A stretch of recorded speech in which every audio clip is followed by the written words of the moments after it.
ब्रह्मा जी कह रहे हैं चारों वेद प्राप्त कर लिए, लेकिन महाराज अब हमें पता चला है कि वेद 4 नहीं है, वेद 5 है।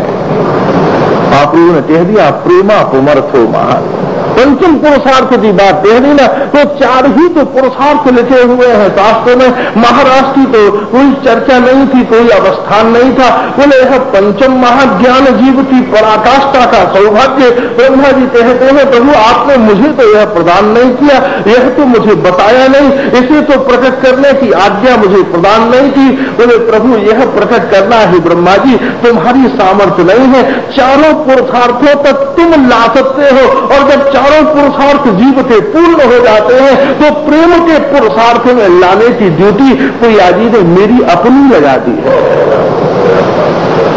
उसे वहां तक ले जाना किसी सामर्थ्य और साधन की हमारा क्षमता नहीं है, योग्यता नहीं है, वह तो केवल प्रिया कृपा कटाक्ष संजात अमृत वृष्टि परिणाम का ही सुफल है।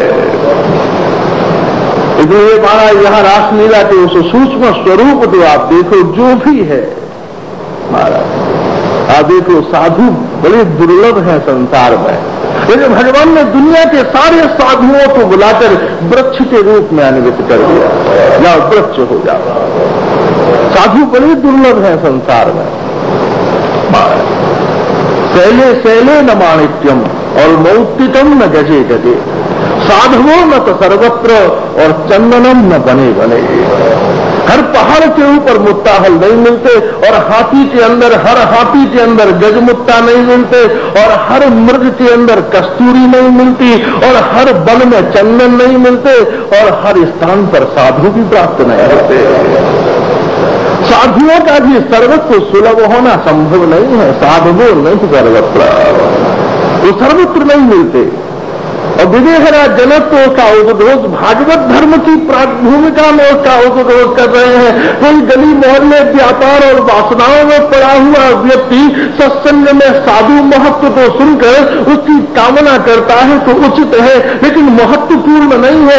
महत्वपूर्ण तब है जब विदेहराज जनक जैसे जन कह रहे हैं कि वैकुंठ प्रिय दर्शनम, हे नदियों के स्वरों मैंने अनुभव कर लिया है कि वैकुंठ नाथ का दर्शन दुर्लभ नहीं है, वो तो सर्वत्र व्याप्त है। अगर दुर्लभ है तो वैकुंठ नाथस्य दासस्य दर्शनमेवा। अगर सबसे ज्यादा दुर्लभ है तो वैकुंठ नाथ का दर्शन दुर्लभ नहीं है, वैकुंठ नाथ के किसी दास का दर्शन दुर्लभ है।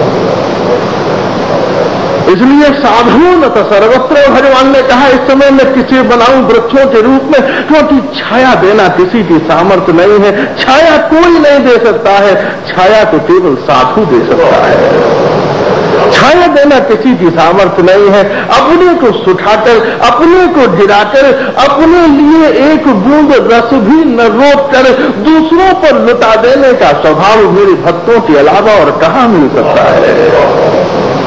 मैं जो करता हूं वह मेरे ईश्वर पने का कृत्य है। मैं निरंतर भगवान गीता में अर्जुन से कह रहे हैं, अर्जुन कर्म से मैं भी मुक्त नहीं हूं, मैं सर्वदा मुक्त होने पर भी उसे स्वीकार करता हूं, क्योंकि अगर मैं उसे स्वीकार नहीं करूंगा तो संसार में जिसे देखो वही वर्ण संकर हो जाएगा। करता रहता हूं क्योंकि चलने की प्रक्रिया प्राप्त हो सके। लेकिन एक साधु है, वह परोपकार करते हैं अपने संचय के लिए नहीं, अपने आस्वादन के लिए नहीं, और परोपकार करना भी उनके जीवन का लक्ष्य नहीं है। मेरे प्रेम में जो अवस्थित हो जाते हैं परोपकार उनसे स्वाभाविक हो जाया करते हैं। परोपकार करने का वह प्रयत्न नहीं करते, परोपकार करने की वो चेष्टा नहीं करते, परोपकार करने की वह कोई बात नहीं करते। अरे गोपियां श्री कृष्ण से इसलिए मिलने को थोड़ी न गई थी कि आज हम यहाँ इकट्ठे होकर उनकी चर्चा सुने, उनका प्रसंग सुने, लेकिन श्री कृष्ण की ओर जाने वाली गोपियों के दिव्य चरणों से परिवर्तित जो रज थी उसको ब्रह्मांड के सौभाग्य ने प्राप्त कर लिया। और जब आकाश से वह परिवर्तित हुई तो किन्हीं किन्हीं भाग्यवंतों के ऊपर एक एक वह रज कणिका बरस गई। तभी तो वह घर परिवार और गहन निद्रा आलस्य छोड़कर संत के चरणों में बैठे हुए उस लीला के रस के आस्वादन के लिए कातर हो रहे हैं। कोई विकल्प नहीं है, कोई रास्ता नहीं है और कोई दूसरा मार्ग नहीं है। इसलिए साधु कौन है? जो भगवत मार्ग पर चलते चलते जिसके चरणों से महाराज, जिसके शरीर से पसीने की बूंद नहीं गिरती, जिसके शरीर से निरंतर परोपकार परिवर्षित होते रहते हैं, जिनके द्वारा परोपकार परिवर्षित होते हैं। इसलिए जितने भी वृक्ष हैं, सारे वृक्षों को भगवान ने प्रतिष्ठित अवस्थित कर दिया। जितने भी साधु थे, आत्माराम थे, आत्मकाम थे, महाराज अन्य जितने भी जन थे, उन सबको अपने संपूर्ण जनों को प्रतिष्ठित अवस्थित कर दिया। लेकिन बस जड़ में एक स्वभाव होता है कि वह याद नहीं रख पाता। जड़ का एक स्वभाव है कि वो याद नहीं रख पाता। जैसा बना दिया वैसा बना रहता है, वैसा किया जाता है, क्योंकि रासलीला में कोई अपनी तरफ से कुछ नहीं कर सकता। जो भी होता है भगवत कृपा और प्रिया के संकल्प से होता है। इसलिए उन्होंने यहाँ रासलीला में प्रेम के परतत्व में, प्रेम में पहुंचकर फिर परोपकार की भावना शेष नहीं रह जाती। परोपकार संसार का विषय है, परोपकार व्यवहार का विषय है, परोपकार दीन दुखियों का विषय है। ब्रज में किसी को परोपकार की आवश्यकता नहीं है। इसलिए संपूर्ण संतों को वृक्ष के रूप में अवस्थित कर दिया।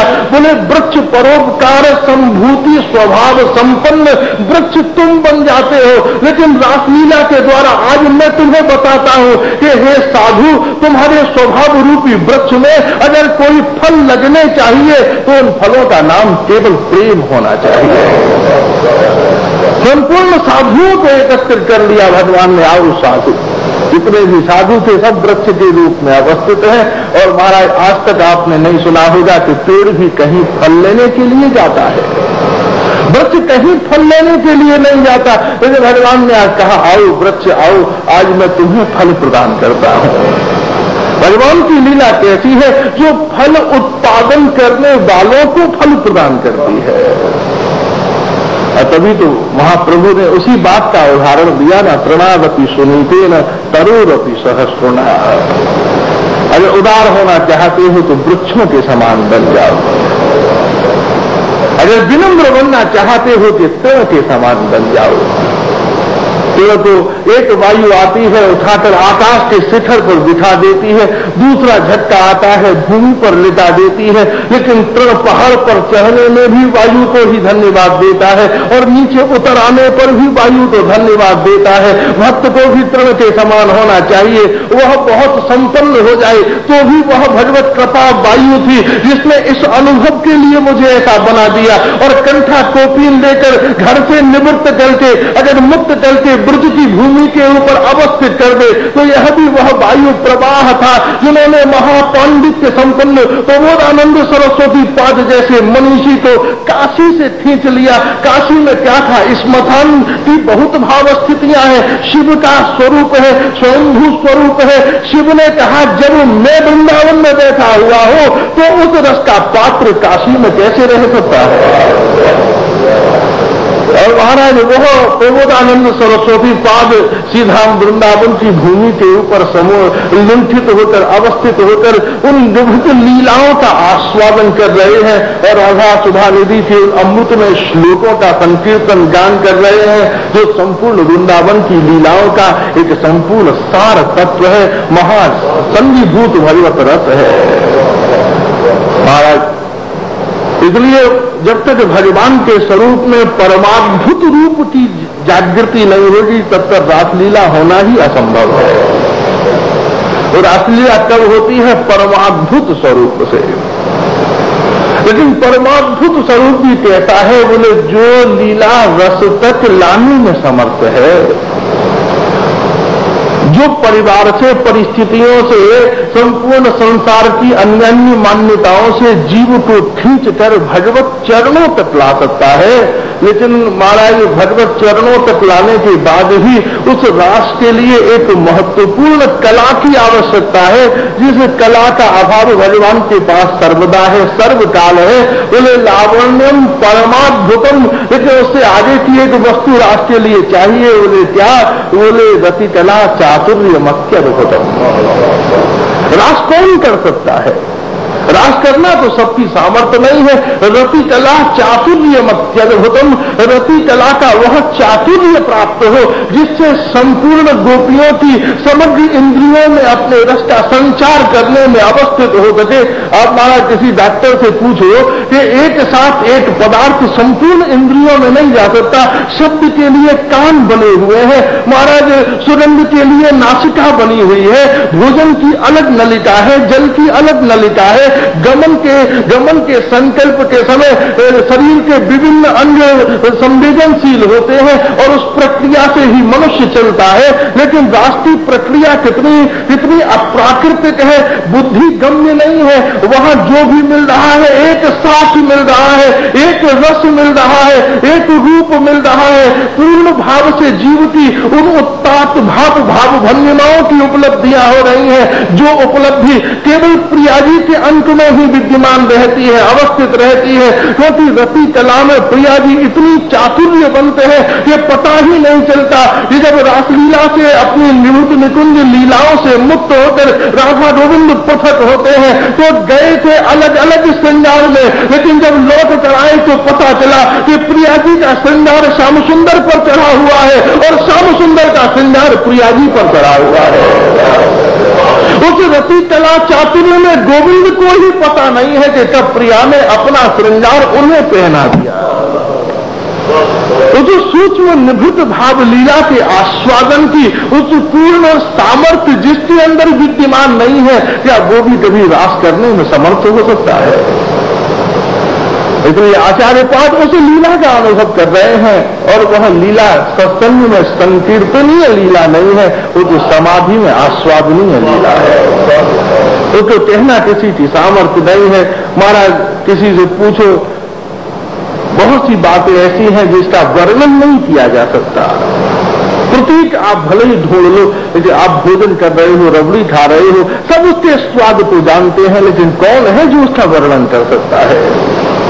संगीत के आस्वादन को आप श्रवण करते हो, कौन है? प्रतीक ढूंढ लो। संसार में कोई भी बहुत अच्छा है, ऐसा है, वैसा है, लेकिन ठीक प्रतीक ढूंढना बहुत कठिन है। प्रतीक नहीं ढूंढा जा सकता, उसका स्वतः ही आस्वादन किया जाता है। यह तो गूंगे का गुण है। किसी गूंगे को आप गुड़ खिला दो, मिश्री खिला दो, तो वह उछलता है, उसकी आंखों में चमक दिखेगी, उसके एक एक रोम में नृत्य दिखेगा, उसकी एक एक भाव भंगिमा आनंद से ओतप्रोत हो जाएगी, लेकिन वो करता रहता है, बोल नहीं पाता।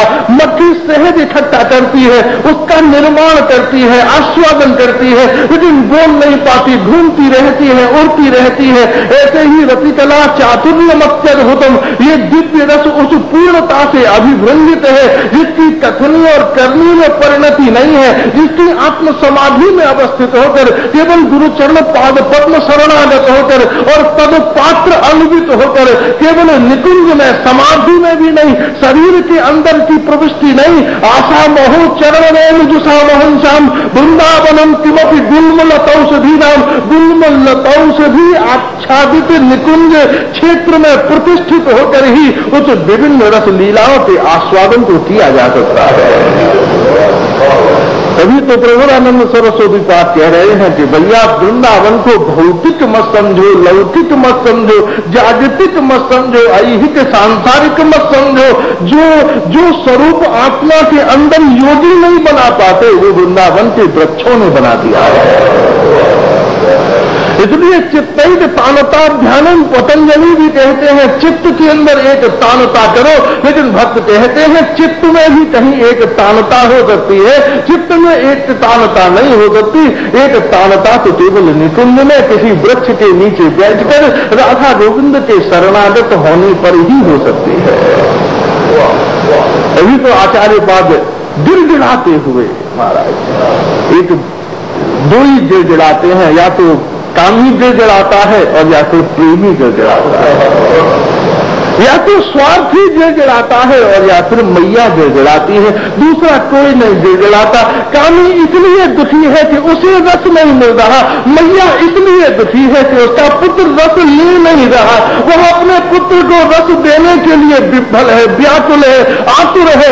एक मैया जा रही है, औषधि डॉक्टर के पास जा रही है, बोले आपको कुछ हुआ? बोले मुझे कुछ नहीं हुआ, मेरा पुत्र अस्वस्थ है, मेरे पास बहुत दूध है लेकिन वो टूटा नहीं है, उसके अंदर क्षुधा नहीं रह गई, तृषा नहीं रह गई। ऐसे ही जब श्याम सुंदर भी अपने संपूर्ण रस भाव को लेकर प्रिया के शरणागत होते हैं कि मेरे पास इतना रस है, इतना रस है, लेकिन संसार की वासनाओं में फंसा हुआ प्राणी एक बूंद रस नहीं पीता, इसके रोग को निवृत्त करो, रोग को निवृत्त करो। और तब जीव दुर्भाग्य रोग का परिशमन करने के लिए प्रिया जी अपनी निज निकुंज भाव मंजूषा में से गोविंद को रतिकला चातुर्य औषधि प्रदान करती है। और जब वह रतिकला चातुर्य औषधि मिलती है तब गोविंद के अधरों से वह निशम्य गीत के रस का संचार होता है। ये पति पुत्रों में फंसी हुई गोपियां एक क्षण में बिना बोले ही सब कुछ छोड़कर अयोनिजा अवस्त्राह अगति अकामह भाव से श्री कृष्ण के शरणागत होकर तद रस के आस्वादन के लिए विवश हो जाते हैं।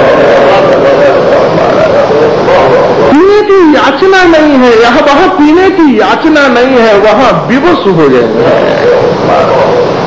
विवश हो जाएंगे। उससे पृथक, उससे अलग किसी भी परतत्व में अभी महाराज प्रतिष्ठित अवस्थित हुआ ही नहीं जा सकता।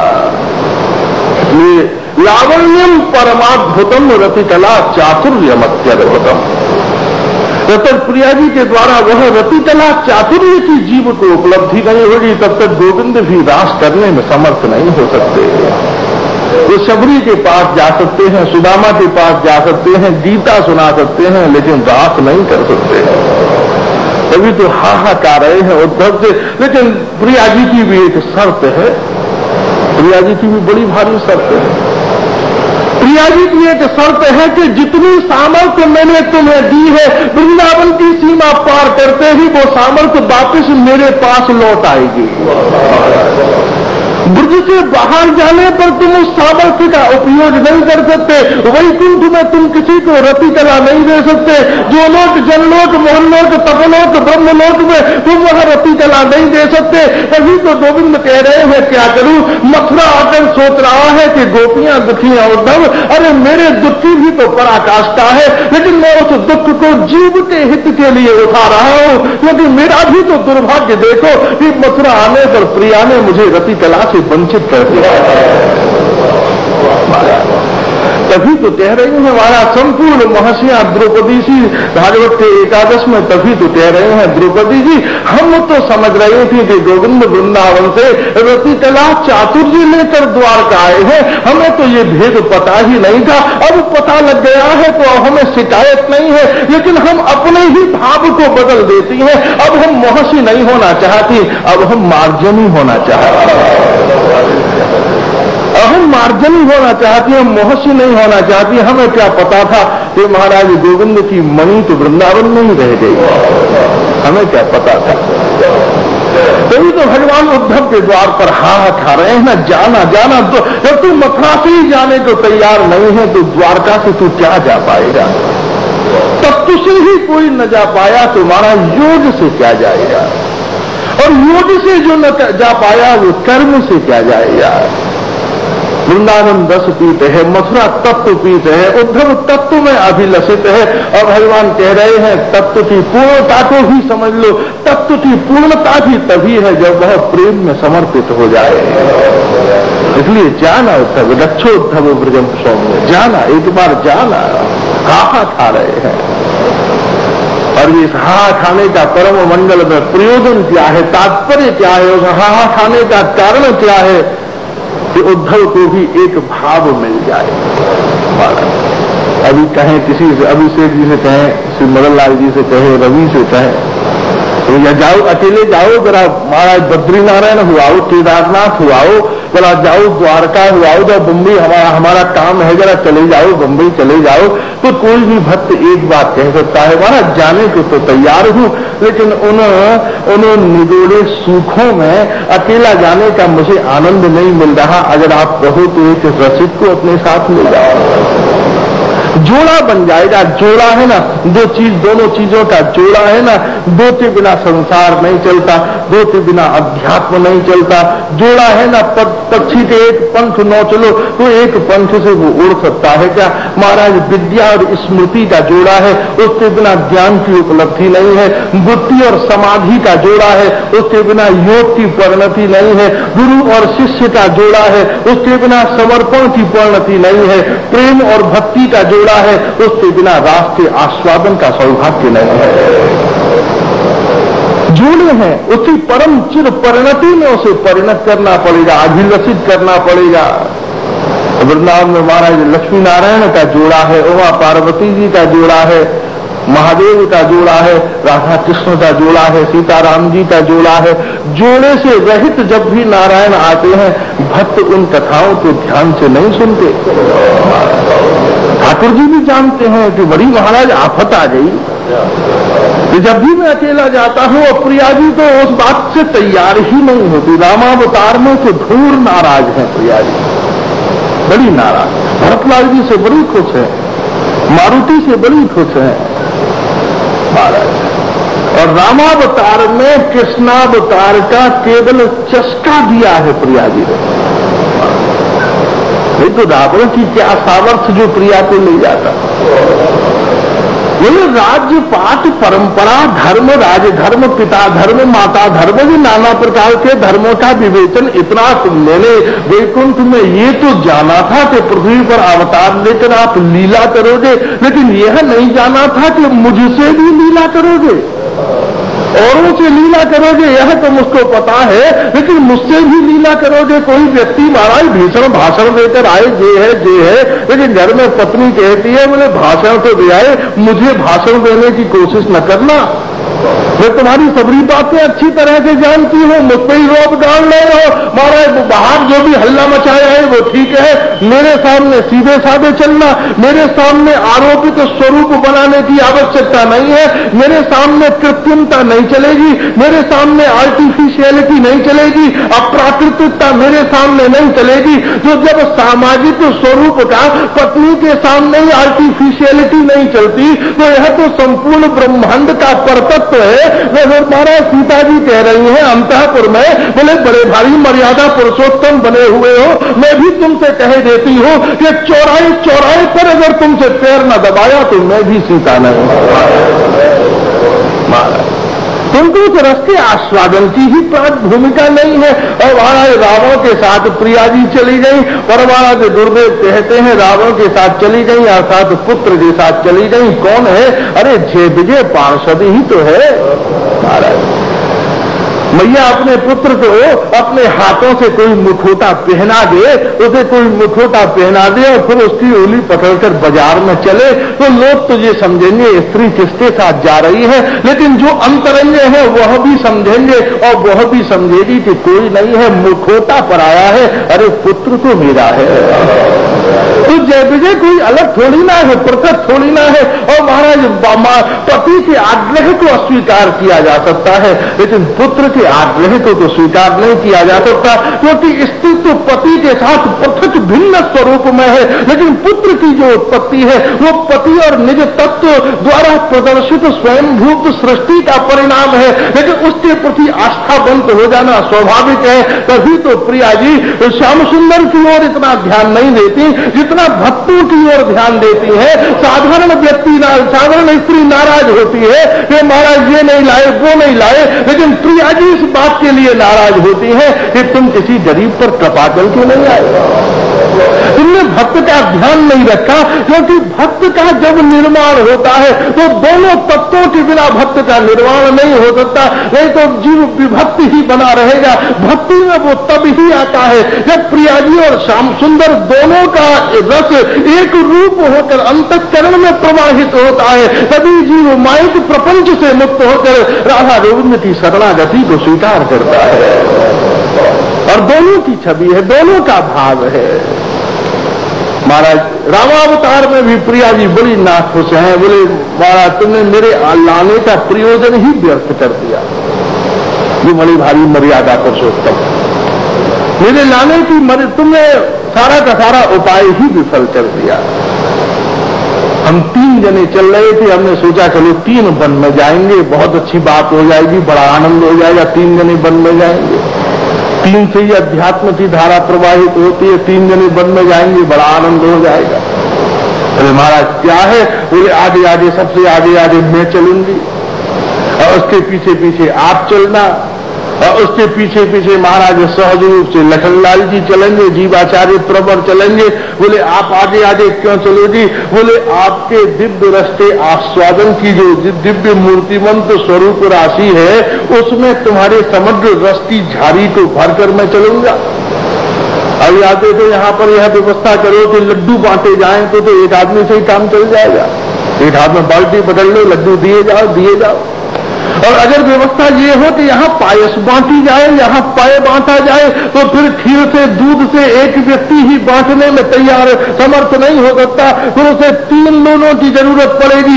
एक कौन है जो दूध की बाल्टी लेकर खड़ा हो, एक कौन है जो कुल्हड़ एक डलिया में भरकर पात्र लेकर खड़ा हो, और एक कौन है जो झाड़ी से कुल्हड़ में उस दूध को देता जा रहा हो। बोले हम भी 3 आए थे, क्योंकि ब्रह्मरस घन रस नहीं है, वो द्युत रस है, मूर्तिमंत प्रवाहित रस है, इसलिए उसको एक नहीं दे सकता, त्रिकाल संज्ञा चाहिए। तो संपूर्ण भाव से उसके लिए 3 की जरूरत थी। हम सोच रहे थे 3 जा रहे हैं, बड़ा आनंद होगा।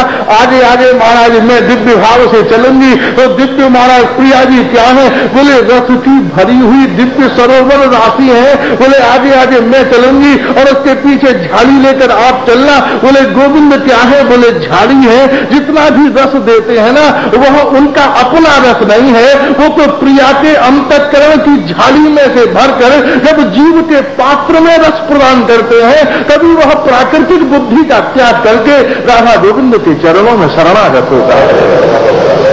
तीनों चलेंगे, आगे आगे महाराज मैं चलूंगी, पीछे पीछे झाड़ी लेकर आप चलना, और उसके पीछे पीछे जीवाचार्य प्रवर लखनलाल जी महाराज पात्र देते हुए चलेंगे। गुरुदेव पात्र देते चलते हैं, गोविंद रस देते हुए चलते हैं, और रस के सिंधु बनकर प्रिया जी साथ साथ चलती हैं। तीनों चलेंगे तो रस का बड़ा उच्छलन होगा, आस्वादन होगा। लेकिन महाराज भगवान तो अपनी मर्यादा में प्रतिष्ठित है, अवस्थित है। अंतुमिच्छामि राक्षसान, वो वाणी बोल दी जो प्रिया जी को कतई पसंद नहीं है, वो वाणी बोल दी। महाराज घर में तो पति महाराज छिपकली से डरता हो, ऊपर छिपकली आ जाए तो 2 बजे पत्नी को उठाया, अरे इसको हटाओ ऊपर ही न गिर पड़े। और महाराज लाउड स्पीकर के ऊपर चिल्ला रहा है कि 1977 में मैंने जब एक शेर मारा था महाराज, तो पत्नी नहीं कहेगी कि ये औकात बदलने वाली बात करते हैं, और घर के अंदर भी महाराज जाकर शेर की तरह हुंकारना शुरू करे तो वह कहेगी नहीं कि अपनी औकात बदल रहे हो। महाराज राधा रानी कह रही है, सीता जी कह रही है कि तुमने ये कैसी प्रतिज्ञा कर ली? हंतुमिच्छामि राक्षसान, क्या तुमने मेरे स्वरूप को यह प्रतिज्ञा करके कलंकित नहीं किया है? क्योंकि तुम अच्छी तरह से जानते हो कि काल जीने नहीं देता है, और मैं सीता किसी को मरने नहीं देती। तुम अच्छी तरह से जानते हो, तुमने प्रतिज्ञा कर ली है कि सबको मारोगे, मैं प्रतिज्ञा किए लेती हूं कि किसी को मरने नहीं दूंगी।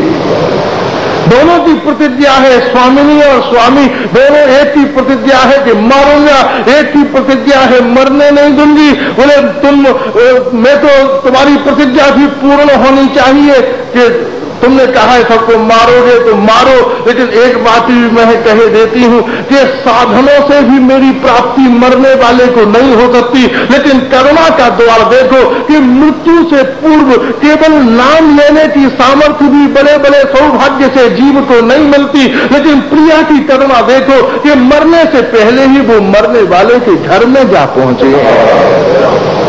बोले तुम जिसे मारोगे उसके पास मैं पहुंच जाऊंगी, और जब वो सुबह शाम मेरा दर्शन करेगा तो तुम क्या उसे मार सकोगे? उसे मार सकोगे क्या? जहां भी तुम्हारा नाम लिया जाएगा, चाहे परोक्ष भाव से ही सही, उसका नाम भी तुम्हारे साथ जुड़ जाएगा। मारीच और सुबाहु का नाम तो नहीं जुड़ा, वो कोई कम बलवान थे क्या? कुंभकर्ण का नाम तो नहीं जुड़ा, वो कोई कम बलवान था क्या? और बड़े बड़े महाराज कबंध का नाम तो नहीं सुना, वो कोई कम बलवान था क्या? बाली का नाम तो नहीं उसके साथ जुड़ा, वह कोई कम बलवान था।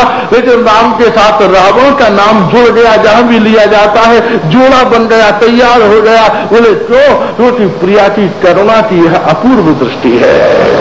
महाराज कृत्तिवास रामायण में इस भाव को अभिव्यंज किया है कवि ने। बोले प्रिया की दृष्टि की पराकाष्ठा तो देखो कि आज वह भी शास्त्र के पटल के ऊपर पार्षद होने पर भी उसकी वह अभिनय राशि कितनी सफल हो गई कि लाखों वर्ष व्यतीत जाने पर भी उसको जो रोल दिया था, लोग आज भी उसके रोल को नहीं भूलते। तो किसकी कृपा है? प्रिया जी की कृपा है। और प्रिया जी की उस मंडल में भाव राशि, उस मंडल में कृपा का ही वह परिणाम है। ये श्याम सुंदर को वह विरह की दशा प्राप्त हुई। महाराज दंडकारण्य में वह विरह, वाल्मीकि रामायण का अरण्य कांड देखें, प्रिया जी के वियोग में वह भगवान श्री राम की दशा हो रही है कि जिस पेड़ को पकड़ रहे हैं वही चतुर्भुज होकर वैकुंठ जा रहा है, क्योंकि इतने द्रवित हो गए हैं। जब सोना पिघला हुआ होगा और उसी समय अगर लोहा छिपा दो तो जैसे एक लेयर लोहे के ऊपर चढ़ जाती है, ऐसे ही श्री राम का ऐश्वर्य इतना द्रवित हो गया है कि जड़ को भी पकड़ो तो वह मुक्त हो जाता है। जड़ता भी आज मुक्त हो रही है, संपूर्ण अंडज उद्भिद जरायु जो मुक्त हो रहे हैं, संपूर्ण अन्य भाव निवृत्त हो रहे हैं। लेकिन जब प्रिया जी की प्राप्ति हुई ना, उपलब्धि हुई ना, तो भगवान ने कहा महाराज मेरे अभी तक के समय में यह जो मास व्यतीत हुए हैं इसके आनंद की अपूर्व भाव राशि है। बोले मैं तुम्हें यही तो सिखाना चाहती थी, तुम इधर उधर के चक्करों में पड़ा रहे।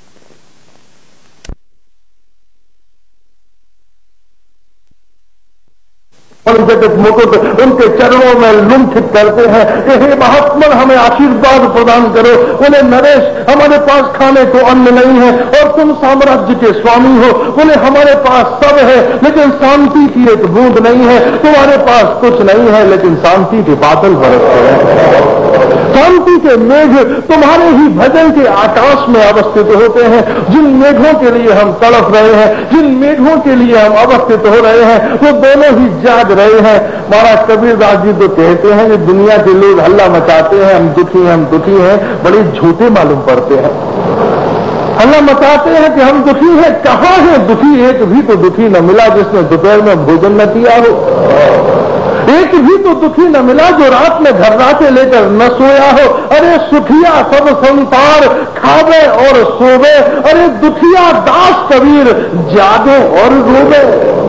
दुखिया तो दास कबीर है जो रात भर जागता है, रात भर आंखों से आंसू बहाता है। तो भक्ति तो वह स्थिति है, भक्ति मनुष्य के जीवन का वह संदर्भ है कि जहां पर आकर फिर सुसुप्ति नहीं रह जाती, जहां पर केवल जागृति है। जो एक झीना सा पर्दा है वो निवृत्त हो जाता है, हट जाता है। और पर्दा सबके ऊपर है, ऐसा कोई नहीं है जिसके ऊपर पर्दा न हो।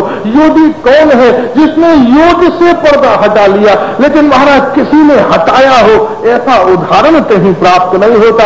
प्रक्रिया तो लिखी हुई है कि हट जाते हैं, किसी का हटा हो ऐसा कोई परमानंद गुरुदेव कहते हैं ना कि आयुर्वेद में नित्य यौवन बांध बने रहने के लिए एक बड़ी दिव्य औषधि का विवेचन है कि आप सोने के पात्र में स्वर्ण, बिल्कुल महाराज निखरा स्वर्ण पात्र हो उज्ज्वल, और उसमें सिंघनी का दूध अगर काढ़ लो तो और उसे पियो तो नित्य यौवन बंत बने रहो। तो ये एक महाराज उपाय तो चरक में महर्षि धन्वंतरी ने लिख दिया, लेकिन ऐसी कथा नहीं लिखी कि फलाने राजा ने महाराज सिंघनी के पैर में लोमना बांधकर और सोने का पात्र अपनी घेंटू में फंसाकर और उसका दोहन किया हो, उसे काढ़ा हो और सिंघनी गाय की तरह चुपचाप खड़ी खड़ी अपना दूध उसने चढ़वा लिया हो। बोले उपाय तो लिखा है कि ऐसा करने से ऐसा हो जाता है, लेकिन प्रयोजन लिखा हुआ नहीं है कि किसी ने ऐसा किया हो या किसी ने ऐसा पिया हो। ऐसे ही योगी आज व्रतानुष्ठान, तीर्थाटन, उद्यापन, अपूर्वत्व संभावी साधनों से आत्मोन्नति और ईश्वर साक्षात्कार होता है, ऐसा शास्त्रों में लिखा हुआ है। लेकिन दृष्टांत नहीं मिलता कि किसी को मिला हो, किसी को प्राप्त हुआ हो। बोले फिर सिंघनी का दूध कोई नहीं पी सकता। बोले कैसे नहीं पी सकता? आप जंगल में छुपकर मचान के ऊपर खड़े होकर देखो तो देखो महाराज सिंघनी के छोटे छोटे बच्चे कैसे चुसुर चुसुर चुसुर चुसुर दूध पीते हैं और सिंघनी निश्चेष्ट निद्रा में लेटी रहती है। उसे कोई उद्वेग, आवेग, आक्रोश, असंतोष नहीं है, शांति से लेटी रहती है। बोले ऐसे ही भक्ति रूपी दिव्य धेनु के स्तन में भरे हुए गोविंद के प्रेम रूपी दूध का आस्वादन अपने हिरण्य में पात्र में साधनों के हाथों से उनके भाव के द्वारा दोहन करने की विधि शास्त्र में लिखी हुई है कि योग से दोहन कर लो, व्रत से दोहन कर लो, अनुष्ठान से दोहन कर लो। लेकिन यह भक्ति देवी धेनु उन योगियों के हाथ में आने वाला विषय नहीं है। उन्हें फिर से कोई नहीं पी सकता, उन्हें वही पी सकता है जिसने अहंकार को छोड़कर, कर्तापने के भाव को छोड़कर गोविंद के चरणों की शरणागति स्वीकार की है। वह अबोध शिशु दूध पीने जाते नहीं है, अपितु भक्ति देवी उन्हें पिलाने के लिए प्रकट हो जाते हैं। जैसे गैया का गोश्त में लौटने की आसक्ति क्या है? गैया गोश्त में संध्या के समय क्यों लौटती है? चारे के लिए नहीं लौटती। हमारा संपूर्ण जंगल चारा ही चारा भरा हुआ है, क्यों लौटती है कि मेरा छोरा गोपाल, मेरा बछड़ा गोश्त में फेन गिराता हुआ प्रतीक्षा कर रहा होगा, उसे मुझे दूध पिलाना है। दिन भर खाती है, दूध इकट्ठा करती है और अपने बछड़े को पिलाने के लिए जैसे वह गोश्त की ओर दौड़ पड़ती है, गोश्त की ओर दौड़ पड़ती है। ऐसे ही जिसकी आत्मवृत्ति अहंकार रहित हो गई है, कर्तापने से मुक्त हो गई है, उसे कहीं नहीं जाना पड़ता। गोविंद के दिव्य निकुंज में विचरण करने वाली उनकी आत्मधेनु ही वंशी की ध्वनि का रूप धारण करके गोपी के द्वार को खटखटाती है कि गोपी चल कहां फंसी हुई है, गोविंद तुझे अपना रस पिलाने के लिए विद्वन हो रहे हैं, व्याकुल हो रहे हैं। इसलिए भक्ति ही वह एकमात्र परतत्व है जिससे सहज रूप से भगवान के उस अमृत के आस्वादन का सौभाग्य जीवन में प्राप्त किया जा सकता है। उस पर्दे को हटाया जा सकता है, निवृत्त किया जा सकता है। वह एकमात्र ऐसा पर्दा है, वह झीना सा ऐसा एकमात्र पर्दा है जिसको हटाना हमारा किसी की सामर्थ्य नहीं है। हमारा योगी स्वयं हटाता है, ये भी कथा है, हटता नहीं है, प्राप्त नहीं होता। क्योंकि 10-10 हजार वर्ष की समाधि के बाद विश्वामित्र का स्खलन हो गया, 20-20 हजार वर्ष की समाधि के बाद महर्षि पराशर का स्खलन हो गया। विश्वामित्र पराशर प्रकृति ये वही तो परनाशन नहीं, वह भी उस परतत्व को उपलब्ध करने में प्राप्त न हो सके जो सहज रूप से भक्तों ने प्राप्त कर लिया। वो पर्दा ऐसे ही निवृत्त नहीं होता, पर्दा सब पर पड़ा हुआ है।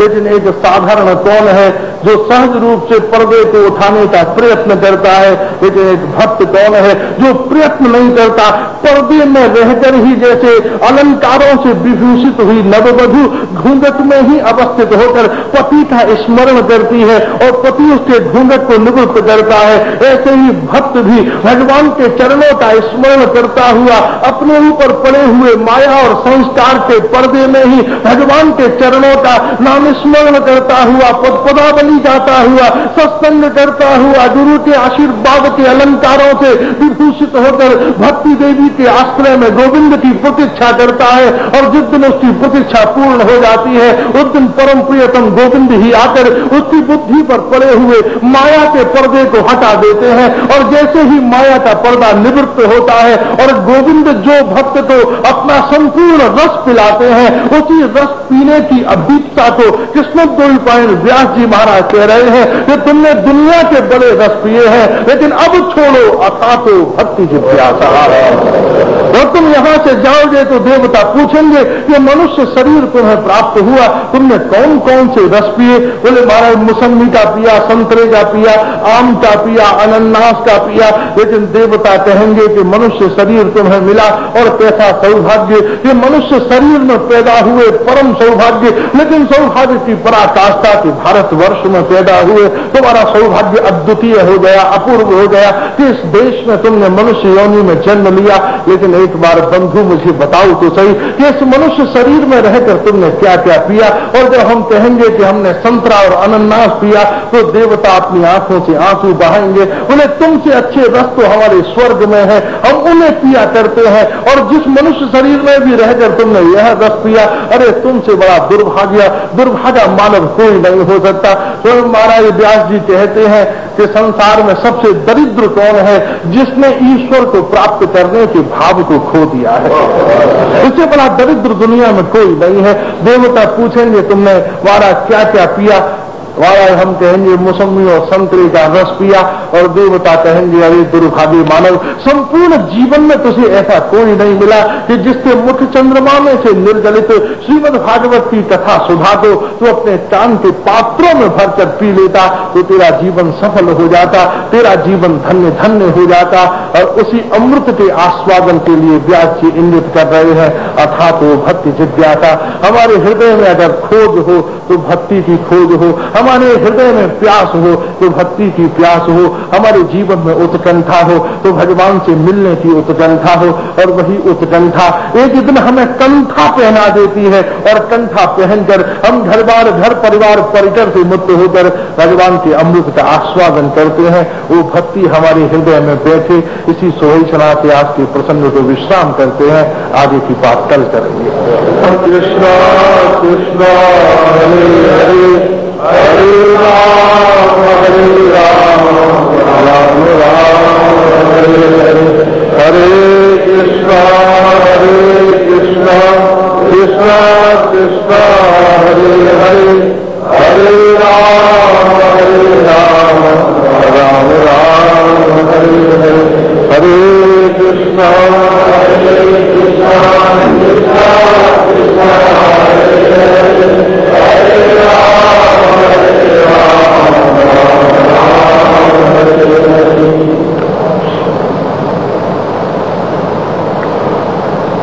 हरे हरे। संदर्भ में श्रीमदाचार्य श्री गोपाल भट्ट गोस्वामी पाद जिस स्वरूप की सूक्ष्म अभिव्यक्ति अपने उस दिव्य ग्रंथ में उल्लेख करते हैं,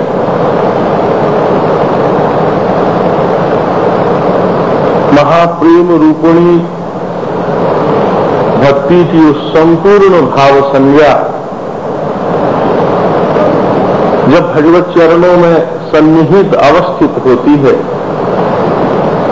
तभी उसे भक्ति कहकर संबोधन करते हैं। भगवान श्री कृष्ण के अतिरिक्त जिस स्वरूप में, जिस स्वभाव में, जिस तत्व परतत्व में मनुष्य की निष्ठा है,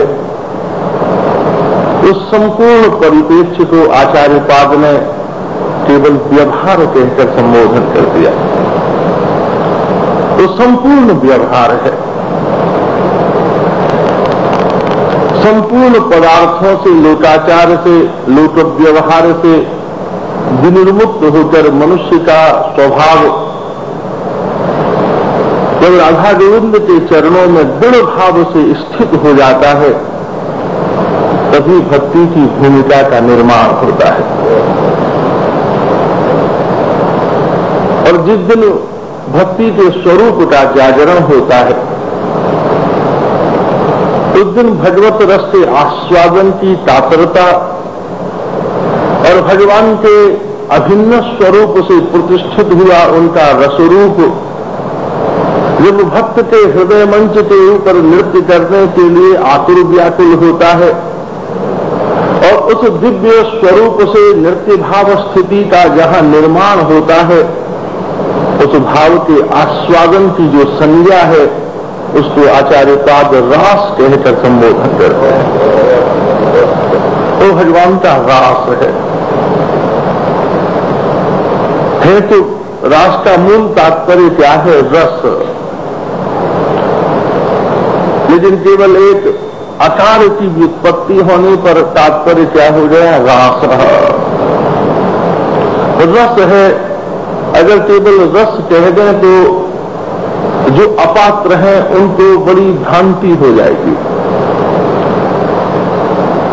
रस से वो संसार की तुलना कर सकते हैं, व्यवहार की तुलना कर सकते हैं, लोक मान्यताओं की तुलना कर सकते हैं, अपने अनुभूत रस की तुलना कर सकते हैं। जबकि सुखदेव जी महाराज ने उस रस को मूर्तिमंत स्वरूप प्रदान कर दिया, एक भिन्न प्रकार प्रदान कर दिया और उसका संबोधन हो गया रास। संसार में अनेक कोई भी ब्रह्मांड की ऐसी कोई भी वस्तु नहीं है जिसमें रस न हो। कोई भी ऐसी वस्तु नहीं है जिसमें रस न हो, लेकिन रस की जो परिपक्व अवस्था है उसको रास कहते हैं। संसार के किसी भी रस की जब पराकाष्ठा होती है और वह पराकाष्ठा के स्वरूप भगवान के उस दिव्य अभिन्न स्वरूप में अवस्थित होता है तो उस सत्ता, उस गति को सुखदेव जी महाराज रास कहकर संबोधन करते हैं। क्योंकि उस रस की पराकाष्ठा, उस रस के पराशिखर के ऊपर आरोहण करना ये साधना के क्षेत्र का विषय नहीं है, ये गोविंद के आमंत्रण के क्षेत्र का विषय है। रास के मंच के ऊपर कोई प्रयत्न से नहीं चढ़ता, प्रयास से नहीं चढ़ता, चेष्टाओं से नहीं चढ़ता, उद्योग पूर्ण अपूर्वत्व के संचय से नहीं चढ़ता, वह अपनी स्थिति में प्रतीक्षारत है। लेकिन भगवान जब अपने निसम्य साम्य मधुर संगीत को उसे प्रेषित करने के लिए भेजते हैं और भगवान के द्वारा जो निमंत्रित भाव रस है और भगवत कृपा मूर्धा के ऊपर जब वो आरोहण होता है तो संसार में रहे हुए रस की भगवत कृपा मंच के ऊपर आरोहण होने के बाद की जो स्थिति है उसको सुखदेव जी महाराज रास कहकर संबोधन करते हैं। वो रास रस की पराकाष्ठा है और उसका आस्वादन कौन कर सकता है? बोले गोपी उसका आस्वादन कर सकती है। उसका आस्वादन कौन करा सकता है? बोले स्वामी उसका आस्वादन करा सकते हैं। क्योंकि रास में जो भी है वो सब अप्राकृतिक है, वहां प्रकृति के किसी तत्व का प्रवेश नहीं है, वहां जो भी है वो सब अप्राकृतिक है और वहां जो भी है वह सब प्रिया कांति विनिर्मित है।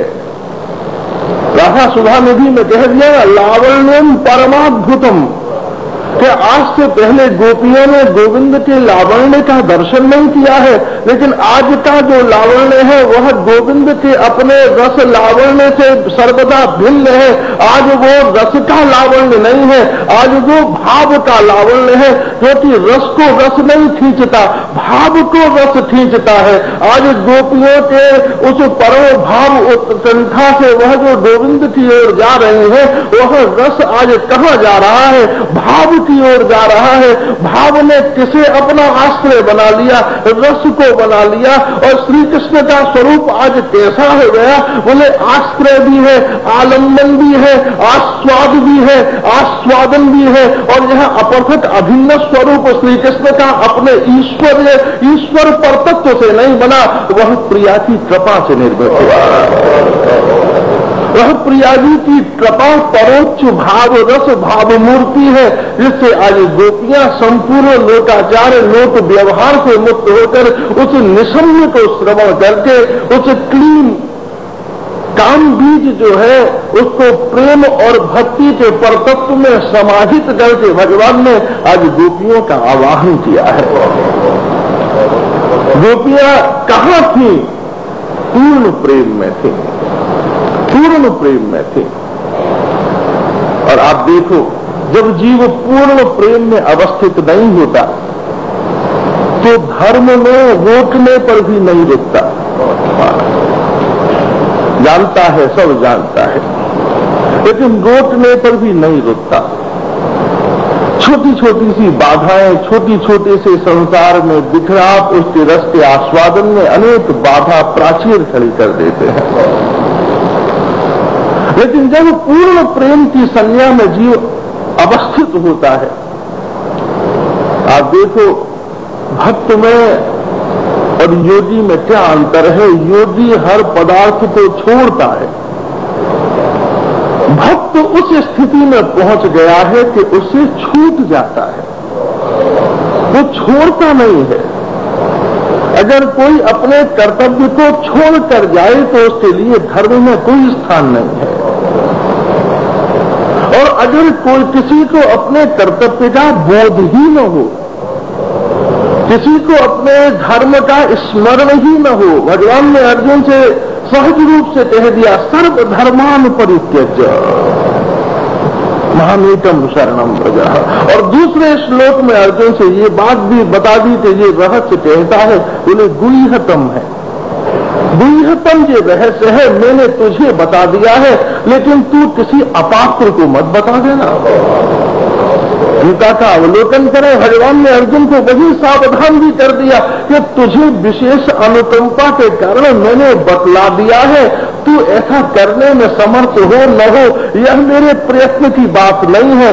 उपदेष्टा अलग होता है, आचरण कराने वाला अलग होता है। भगवान ने बंसी बजाकर गोपियों के परा प्रेम का उपदेश उन्हें प्रदान कर दिया, निशम्य दीप ने प्रेरित किया कि व्यवहार से मुक्त होकर कृष्ण के आस्वादन का ही मनुष्य के जीवन का शाश्वत नैसर्गिक स्वभाव है। भगवान ने ये संदेश भेजा और भगवत आस्वादन आह्लाद की जो चरा विरह वृत्ति है, उस वृत्ति का जो एक सूक्ष्म स्वभाव है, उस महास्वभाव को महाभाव में परिणत करके प्रिया जी ने उन्हें अपने पास बुला लिया। संकल्प बार बार भगवान कहते हैं कि तुम केवल निमित्त हो जाओ। भगवान ने अर्जुन से कह दिया सर्वधर्मान परित्यज्य, सारे धर्मों को छोड़कर आ जा। लेकिन यह रहस्य उनको न बता देना जो भगवान के भक्त न हो, ये रहस्य उनको न बता देना जो जिनको अभी प्रेम का चस्का न लगा हो, ये बात उनको मत बता देना जो भगवान के स्वरूप में अभी भी तर्क कुतर्क करते रहते हैं। ये बात उनको मत बता देना जिनका भगवान के प्रति हृदय में अभी शंका का एक कोना खाली है। ये गुह्यतम है ये रहस्य। और भगवान ने उस निशम्य वंशी को उद्गीत किया। और भगवान का स्वरूप कैसा है, बोले लावण्यम। और लावण्य तो रोज था। आचार्य पाप कहते हैं आज केवल लावण्य नहीं है, आज लावण्य कैसा है, बोले परमाद्भुतम, परमाद्भुतम है आज। और जब तक भगवान का लावण्य परमाद्भुत स्वरूप में अवस्थित नहीं होता और जीव प्रिया की कांति और कृपा से जब तक उसका बोध साक्षात्कार प्राप्त नहीं करता, तब तक पति सुतांडय वाली बात कहना बड़े बड़े योगियों की भी सामर्थ्य नहीं है। तो वह उनके जीवन का एक परोक्ष आवरण हो जाएगा, उनके जीवन की संध्या नहीं होगी, उनके जीवन का स्वभाव नहीं हो जाता। और उस परम लावण्य के स्वरूप की जो तीव्र उत्कंठा है, लालसा है, उसका आस्वादन कौन कर सकता है, बोले केवल गोपी कर सकते हैं। और गोपी कहते किसे हैं? गोपी का गोप की पत्नी गोपी नहीं हुई, ब्रज में रहने के कारण गोपी नहीं हुई। गोपी बड़ा भावात्मक स्वरूप है। गोस्वामी पाद जिसको कहते हैं सर्वेन्द्रियाणाम या कृष्णरथ आस्वादयंती सा गोपिया।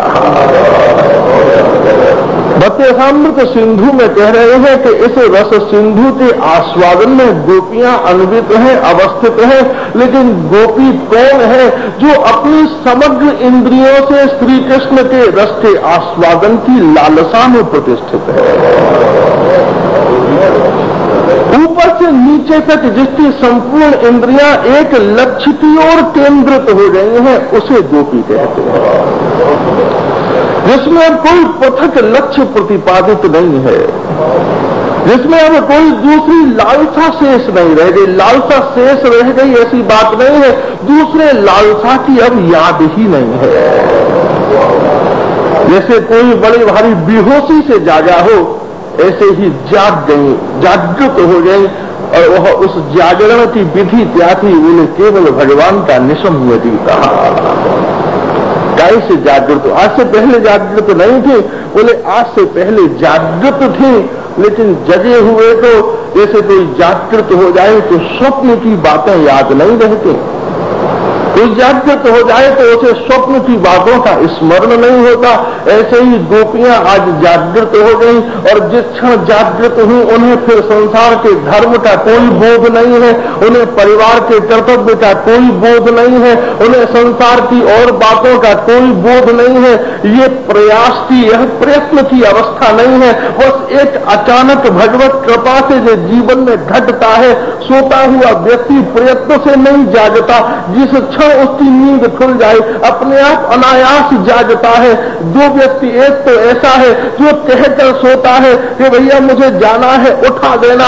शिष्य कौन है जो कहकर सोता है, बोले गुरुदेव जरा ध्यान रखना, मुझे समय पर उठा देना, समय पर जागृत कर देना। महाराज शबरी के जीवन में गुरुदेव ने एक जागरण प्रदान कर दिया, जाग जाना, समर्पित हो जाना।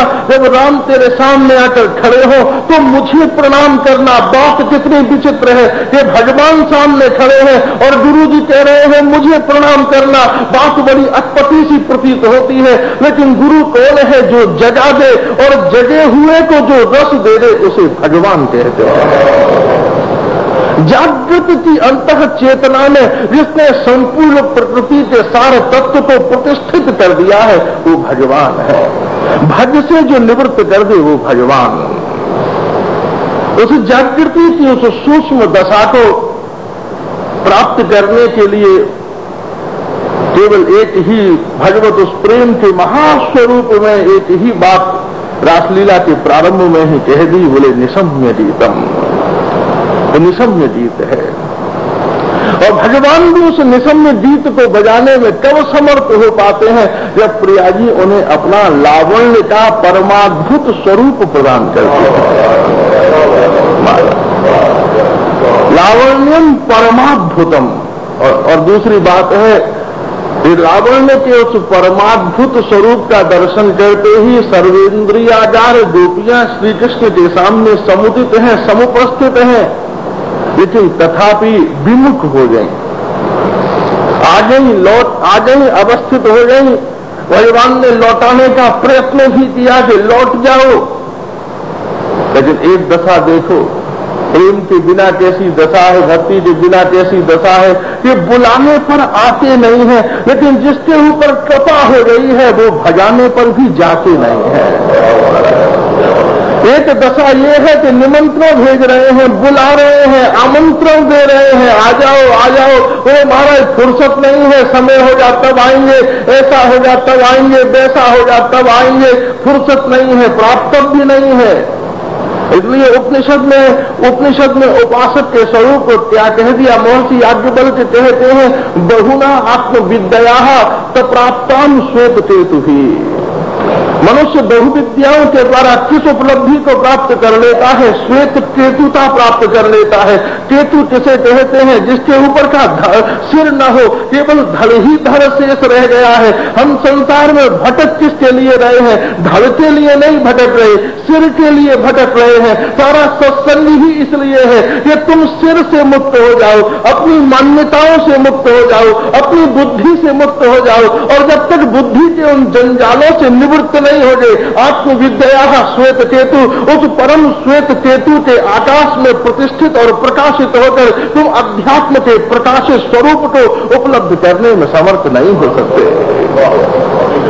इन मान्यताओं से जीव की एकांतिक निवृत्ति हो, एकांतिक पलायन हो, वह उससे विमुख हो, उन संपूर्ण जंजालों से मुक्त हो जाए। इसलिए महाराज वेद भी कहते हैं पूर्णमदः पूर्णमिदं पूर्णात् पूर्णमुदच्यते। भगवान ने भी कहा पूर्णता से परिपूर्ण राष्ट्रीय परम भाव रस की परिउपमा को अन्वित करने के लिए मुझे प्रकृति भी पूर्ण चाहिए। और पूर्ण प्रकृति कब होती है, बोले केवल रास पूर्णिमा के दिन। सर्वोत्फुल्ल भगवान अतीता रात्रि कह दिया। बोले यह रात्रि कौन सी है, बोले पूर्ण रात्रि। रात्रि भी पूर्ण है। भगवान कह रहे हैं उस विशेष रस के आस्वादन में कुछ भी अपूर्ण नहीं चाहिए, सब पूर्ण चाहिए। चंद्रमा भी भगवान ने अपने मन से तैयार कर लिया। वो चंद्रमा तैयार नहीं किया, प्रकृति का चंद्रमा इकट्ठा नहीं किया, प्रकृति से कह दिया ठहरो, मुझे इस रस में किसी प्रकृति की जरूरत नहीं है। भगवान की रासलीला के इस समय में जो भी सृष्टि है, आप ये समझ लेना, जो भी सृष्टि है उस सृष्टि का नारायण से कोई संबंध नहीं है, उस सृष्टि का ब्रह्मा से कोई संबंध नहीं है, उस सृष्टि की बहिरंग भाव स्थिति की कोई संज्ञा नहीं है। मानो आज शिव और ब्रह्मा दोनों को बिठाकर भगवान अपनी नैसर्गिक सृष्टि करने की विधि की शिक्षा प्रदान कर रहे हैं। इस सृष्टि का तारात्रि कह दिया। ब्रह्मा जी चौंक रहे हैं, कौन सी रात्रि? क्या मैंने जो बनाई है उस रात्रि से काम नहीं चलेगा? बोले ब्रह्मा जी उस झंझट में मत पड़ जाना, क्योंकि तुमको सृष्टि का दायित्व दिया है। मैंने नाभि चक्र से, शून्य चक्र से और प्रेमी का नाभि से कोई संबंध नहीं है। मारा निविस्तना लवण नरमन खाद्य पाते, न उसका मातृत्व से संबंध है, न उसका नाभि से कोई संबंध है, उसका संबंध है हृदय से। तुम जो भी सृष्टि करते हो वो नाभि की सृष्टि करते हो। प्रिया जी जो भी सृष्टि कराती हैं वो भाव हृदय की सृष्टि कराती है। तुम्हारा कमल उत्पन्न हुआ है नाभि से, लेकिन यहां मेरे हृदय में जो कमल है ना, वो नाभि कमल नहीं है, वह प्रिया चरण कमल है। वह प्रिया चरण कमल संजात जो मकरंद का उच्छलन है, उस मकरंद उच्छलन को ईश्वर जब अपनी चेष्टाओं से गोपियों के हृदय में संतृप्त करते हैं और उस रस को संतृप्त करने की जो सूक्ष्म प्रक्रिया है, उसी प्रक्रिया को रास कहते हैं। प्रिया रस जीवांतःकरण में प्रतिष्ठित करने की जो विधा है, प्रक्रिया है, वही रास है। और भगवान गोपियों से कह रहे हैं जाओ न, लौटो ना, क्योंकि सब अप्राकृतिक सृष्टि है, कुछ प्राकृतिक नहीं है। पूर्णिमा भगवान ने महाराज, और पूर्णिमा देखो वर्ष में 2 पूर्णिमा सर्वोत्तम आती है। एक तरफ देखो तो रास पूर्णिमा है, एक तरफ देखो तो गुरु पूर्णिमा है। और जब तक गुरु पूर्णिमा जीवन में नहीं आएगी तब तक रास पूर्णिमा भी प्राप्त नहीं हो सकती। दोनों जीवन में संपृक्त हैं, समाहित हैं। वो संसार को पूर्ण कर देते हैं, वो प्रेम को पूर्ण कर देते हैं। वहां जाकर मनुष्य के प्रेम की पूर्णता उपलब्ध होती है, प्राप्त होती है। इसलिए भगवान यहां जो यह इतना विशेष रस है, आप देखो घर के नौकर किस दिन सावधान हो जाते हैं, जिस दिन वो अपने मालिक को सफाई करता देखते हैं। उस दिन नौकरों की जिंदगी का सबसे सावधानी का दिन होता है कि आज अतिथि बहुत विशेष ही आ रहा है, कि मालिक को हमारी झाड़ू लगाने पर भी विश्वास नहीं है, मालिक को अपनी हमारी स्वच्छता के ऊपर भी विश्वास नहीं है। आप रासलीला के उस महत्त्व का जीवन में अनुभव करिए, उसकी कृपा की पराकाष्ठा का अनुभव करिए कि लीला मंच की व्यवस्था में भी स्वयं श्री कृष्ण जुटे हुए हैं। और आज तक की जितनी सृष्टि व्यवस्थाएं हैं, देवताओं को दे दी, सिद्धों को दे दी, गंधर्वों को दे दी, विद्याधरों को दे दी, पुंसमानों को दे दी, नाना प्रकार के अन्य योनिलिंगों में प्रतिष्ठित अवस्थित हुए जनों को प्रदान कर दी। लेकिन रासलीला का आज जो संपूर्ण उपक्रम है, संपूर्ण विधि है, क्रम है, यहाँ की जितनी भी सृष्टि है, वो संपूर्ण सृष्टि श्री कृष्ण के अतिरिक्त एक